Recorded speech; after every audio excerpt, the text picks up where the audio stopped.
and I work for UNICEF Serbia. Nataša je mama jedne predivne devojčice ovdje. Štovanje Gordana. Dobar dan, Nataša. Za početak bih voleo da čujem Gordana da... Dostupnost je lakši upis dece sa smetnjama koji imaju po pravu na predobar vrtić i otvorenost uprave da ima dete, ukoliko nema ličnog pratioca, odmah primi dete kako bi se što pre socijalizovalo. Hvala vama dveme, možete se vratiti na svoje mjesto. Molim vas se hvala za ove dve mame i za sigurno.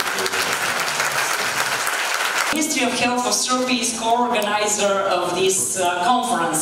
So it's a great pleasure to invite the Minister of Health, Dr. Zlatibor Lončar. Of course, Mr. Pontara, colleagues from Serbia and the region, it is a pleasure to address you today.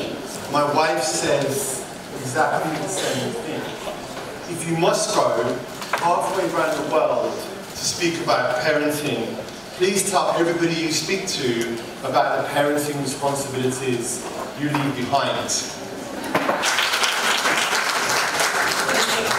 Nikola Tarbuk, the Secretary General of the Standing Conference of Town and Municipalities.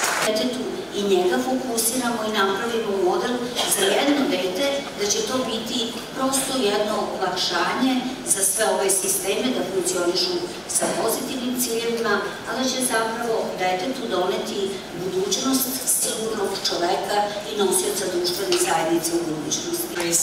In Eastern Europe and on the Western Balkans, Serbia is facing